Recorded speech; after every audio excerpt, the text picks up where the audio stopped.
Microids and Osum Studio are launching the Smurfs 2, The Prisoner of the Green Stone, a 3D platformer that invites players to embark on a colorful adventure with those lovable blue characters. The first game was a surprisingly good game when it launched, and this installment introduces an unexpected twist as Handy Smurf teams up with their longtime adversary, Gargamel, to retrieve the scattered fragments of the powerful green stone. This unlikely alliance sets off a chain of events, ultimately releasing the formidable Stolas, and it's up to the Smurfs to save the day. We did so on a PlayStation 5. The gameplay centers around the versatile Smurfomix device, which facilitates combat, platforming, and puzzle solving. The controls are accessible and intuitive, ensuring players of all ages can play this one with relative ease. However, while the game introduces different ammo types for the Smurfomix, all of these tricks are introduced early on in the adventure, leading to a relative lack of variety and new mechanics in later stages.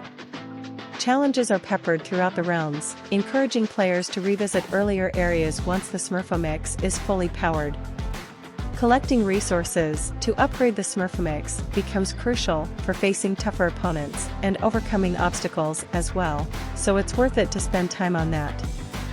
However, the level design feels somewhat lackluster, with linear paths and limited opportunities for exploration, taking some of the reward out of looking for things to discover.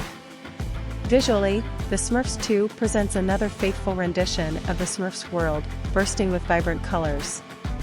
The character models are well crafted, capturing the essence of the beloved characters.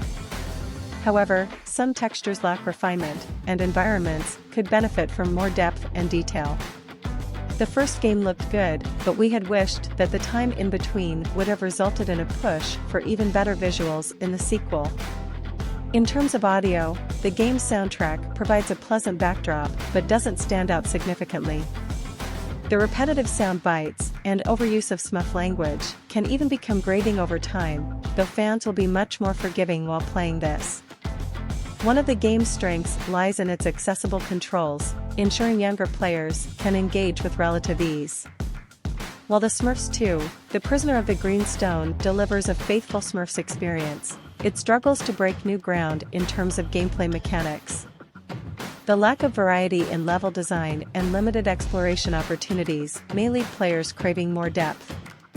Nevertheless, for fans of the Smurfs franchise, this adventure still holds nostalgic charm as this one offers a fun romp through the Smurfs universe. The vibrant art style and accessible controls contribute to its appeal, but if the first game didn't win you over, then this won't change your mind either. Handy Smurf has created a revolutionary invention, Smurfomix. However, it's missing a key ingredient, the green stone, which lays in the greedy clutches of Gargamel. He sets off on a mission to retrieve the famous green stone, a key ingredient that would greatly help him improve his invention, from Gargamel's laboratory. But a fatal misstep causes it to explode, its fragments scattering throughout the cursed land. In addition to unleashing its incredible powers to copy and decompose matter into the wild, the Green Stone has set free the evil Stolas, a new order bent on creating a reign of terror. A crack team of 4 Smurfs must then adventure to save the cursed land from the mighty Stolas. Well equipped, the Smurfs can count on the Smurfomix and an unexpected ally, Gargamel himself. Key features: meet the team of 4 iconic Smurfs, Handy Smurf, Brainy Smurf, Clumsy Smurf, and Smurfstorm. An accessible and intuitive gameplay that will delight both Smurf fans and action/platforming fans. Enjoy dynamic gameplay with exploration, platforming, and even more intense combat thanks to the Smurfomix. For the first time in a video game, collaborate with Gargamel. Use his teleporters to travel through the cursed land and discover 3 brand new, unexplored regions. Collect various resources to acquire the Boosty Boom and improve the Smurfomix throughout your adventure. Embark on the adventure with a friend or family partner in co-op mode. A new story which respects the license, set in a beautiful, well-crafted colorful universe. To play side-scrolling action RPG Phantom Blade, Executioners will launch for PlayStation 5, PlayStation 4, PC via Epic Games Store, iOS, and Android on November 2nd, developer S-Game announced. Phantom Blade: Executioners is the first entry in S-Game's Phantom Blade series, which includes the May-announced 3D action RPG Phantom Blade 0 for PlayStation 5 and PC. Here's an overview of the game via S-Game. Phantom Blade: Executioners will have players join the mysterious order to investigate the recent killing sprees by clans that have used the forbidden Shachi body engineering technique. Select from 4 different heroes specializing in mystical wuxia skills and eradicate Shachi-enhanced monstrosities from a gorgeous, hand-painted style 2D world. Phantom Blade: Executioners is the first global release of S-Game's Phantom Blade series that also includes Phantom Blade 0, the jaw-dropping martial arts and steampunk title announced for PlayStation 5 during the PlayStation Showcase earlier this year. Pre-registration is now available across all platforms on the official website. Phantom Blade: Executioners represents the evolution in S-Game's commitment to depicting traditional, wuxia-inspired martial arts in all of its projects. For over a decade, the studio has spearheaded the incredible popularity of Kung Fu Punk side-scrolling RPGs through franchises like Rain Blood and Phantom Blade.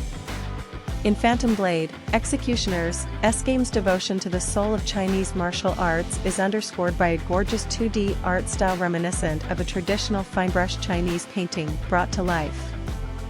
As a member of the Order, players must use their wuxia-infused mastery of martial arts to annihilate human hosts transmogrified by forbidden Shachi engineering techniques.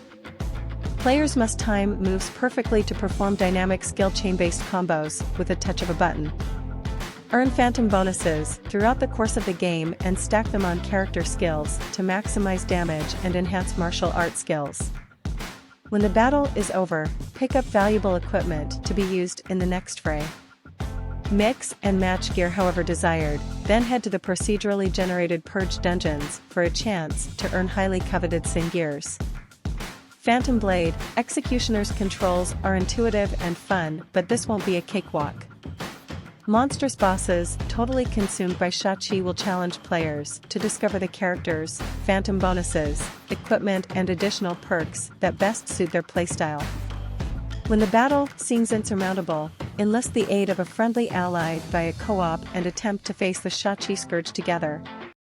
Phantom Blade: Executioners also sets the backstory for the hero Soul as the main protagonist in Phantom Blade 0.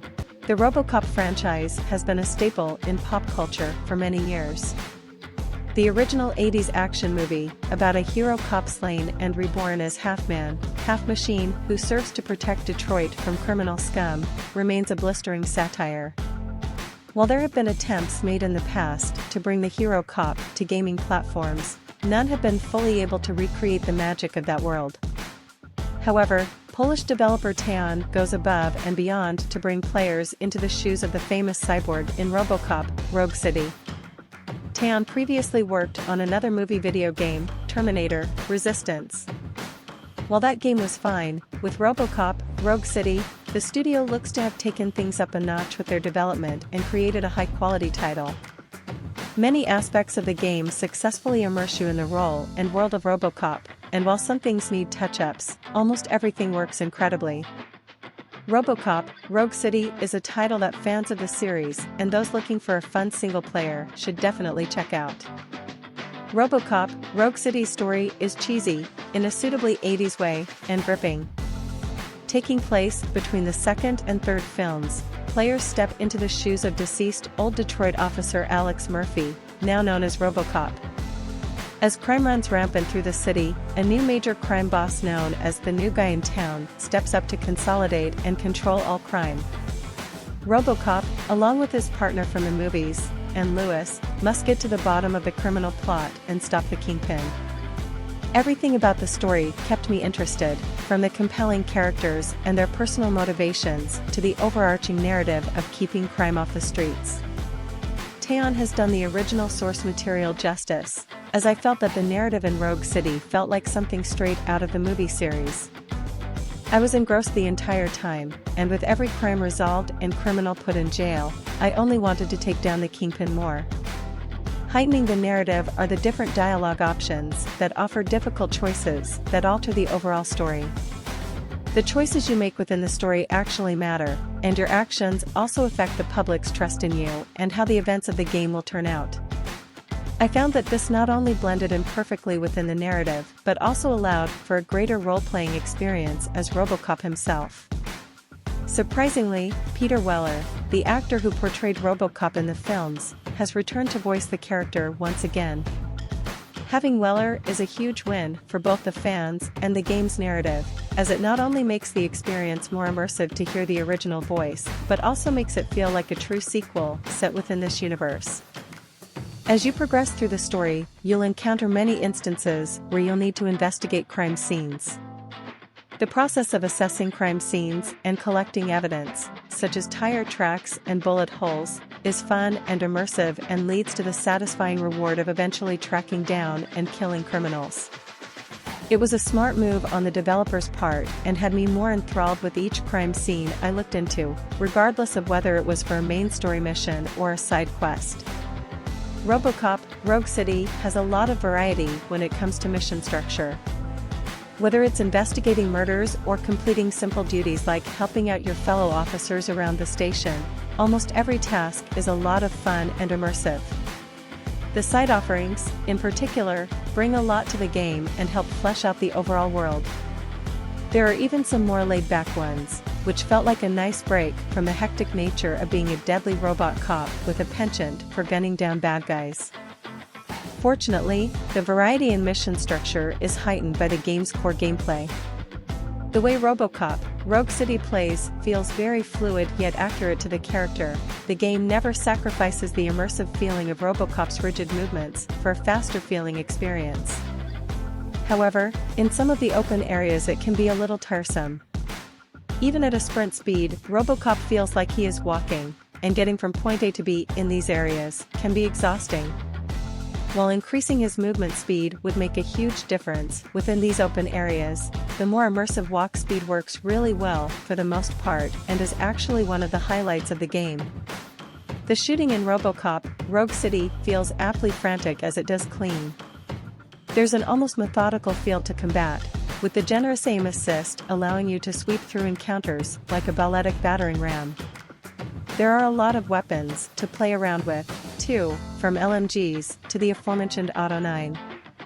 While there aren't any attachments or ways to alter your weapons outside of upgrades, they all feel suitably enjoyable to use. Unfortunately, while a lot of effort has clearly gone into RoboCop Rogue City's gunplay, barely any seems to have been put into the enemy AI. Often, they'd stand still in the open while shooting or reloading, essentially acting as sitting ducks. There were even moments of downright broken enemy AI, such as one character moonwalking backward while trying to fire at me. While it certainly makes the power fantasy of being an unstoppable robot cop a little easier to fulfill, it was quite distracting and quickly broke my immersion. There were also several instances throughout my playthrough where characters would glitch out. One example was when a cutscene loaded with only the heads of both RoboCop and Lewis being fully rendered. The rest of their bodies were just a mess of sporadic pixels. These visual glitches were few and far between, but nevertheless took the focus away from the great dialogue. Ultimately, while the game performs well and looks gorgeous in many areas, the character animations and visual glitches are just not up to scratch. RoboCop Rogue City is almost a great adaptation of the iconic 80s franchise. Investigating crime scenes, taking down gangs, and delving into the line between man and machine is a lot of fun, especially when you're controlling a 6-foot cyborg with a gun. While there are other movie tie-in games that have tried and failed to recreate their magic, RoboCop Rogue City does what many others couldn't and does an incredible job of immersing players into the fantasy of playing as the titular robot cop. The many gameplay mechanics, such as upgrading RoboCop and his Auto 9 to different dialogue options and side missions, make this a content-rich and diverse experience. Unfortunately, there are some major flaws with the game, including visual inconsistencies, poor AI, and slow traversal in larger areas that bring down the overall package somewhat. Nevertheless, it is a strong single-player title that will likely interest not just the fans of RoboCop, but even those looking to try their hands at becoming a cyborg cop.